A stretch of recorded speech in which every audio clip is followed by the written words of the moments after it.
When Natalia saw the weak and helpless appearance Jessica had put on, she only felt extremely disgusted. She shrugged Jessica off coldly. "Don't touch me!" Natalia did not use much strength, but Jessica suddenly stumbled and fell to the ground with a "Jessica!"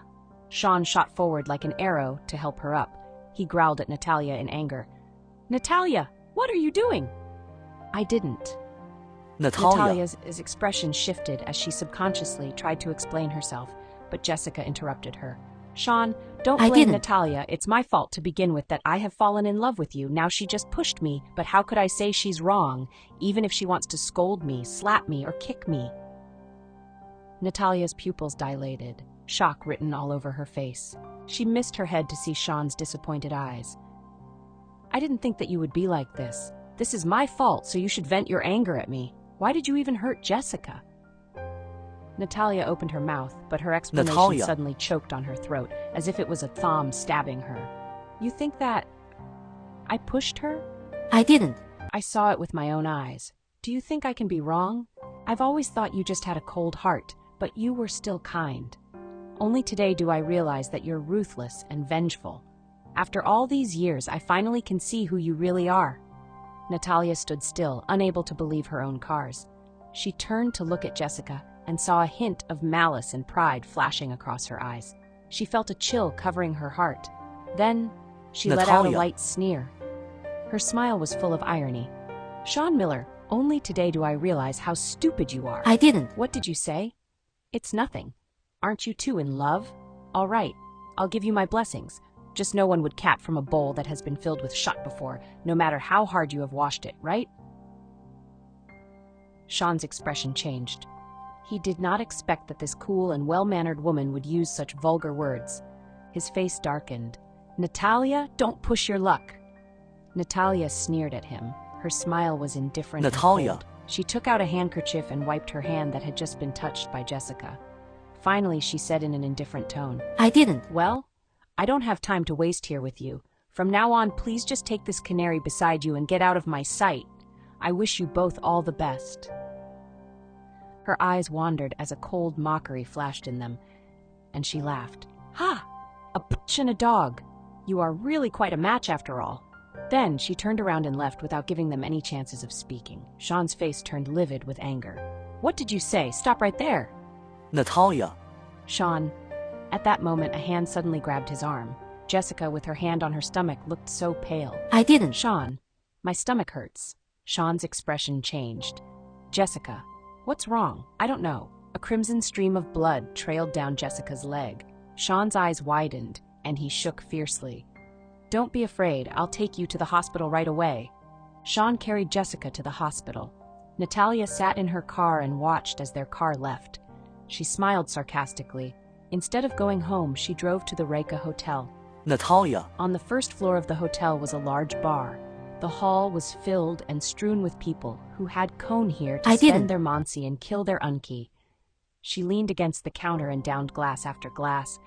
She was not a person who liked to drown her sorrows in alcohol, but this time, it seemed that nothing but alcohol could temporarily numb the pain she was feeling inside. She could pretend to be indifferent and generous in front of Sean and Jessica. However, only she knew how crushed her near Toli was. Their relationship of 6 years now lost to a single "Natalia." While she was determined to grow old, together with him, he was rolling in the shocks with another woman. "I didn't." She just felt it ironic whenever she thought about it. Natalia raised her cup and poured herself another glass.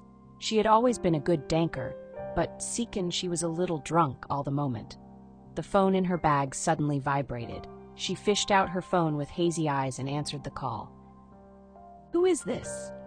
"Natalia, thou lost a cane." It was Jessica. Natalia curled her lips in mockery. "Did you call me just to tell me how proud you are?" Jessica laughed in satisfaction. "Natalia, did you know that I'm pregnant?" Natalia's expression turned cold. She looked at the pea couple on the dance floor and said coldly, "Why are you telling me that? I'm not the one who fucked you." "It was Sean. He just told me that he'll marry me immediately. You've been with him for 6 years, but he has never touched you, Beator. Sure, you can say that he only has platonic love for you, but to put it bluntly, it's simply because you didn't interest him sexually, and just the sight of you makes him nauseous." Natal's hands clenched Natalia. into fists. You know, as long as we re-talk there, we'll do it every day. He said he never felt so relaxed and happy with anyone as he was with me. He said you're as cold as a corpse, not interesting at all. Other women know how to be gentle and sensible to serve men, but if you peel off your skin and enter the crowd, you'd just be a man. What's the difference between being with you and being gay? Natalia's fists tightened. It was as if her heart was being pulled apart. The pain was excruciating. She took a deep breath and scoffed it. Natalia. Jessica Dawson, here I thought you were quite something. Is that all you wanted to say? Sister, you can tell me if you're angry. didn't. I won't laugh at you. Why would I be angry? After all, you're the one treating garbage I threw away like it's treasure. A cloth you've used to wipe yours will still smell foul, even if it's washed. Won't you feel disgusted when you wipe your face with it? You. Anyway, I don't have time to talk nonsense with you.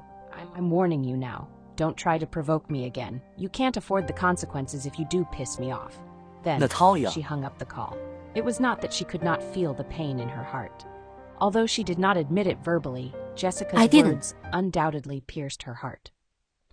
She still remembered what Sean said when he was wooing her. He said that he liked how clean and clear she was.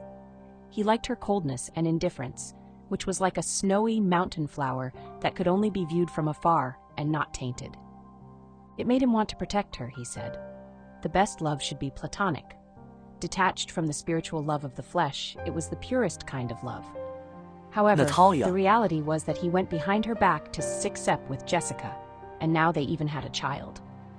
A great feeling of irony rose from the bottom of her heart. She raised her hands to cover her face as her eyes started to sting. At this time, someone suddenly tapped her shoulder. Yo, aren't you the eldest daughter of the Dawson family? Why are you here alone at this late hour? Are you making deliveries again? Natalia turned around and she saw several young girls there, all dressed provocatively. Leading them was Sean Miller's sister, Katie Miller. Natalia.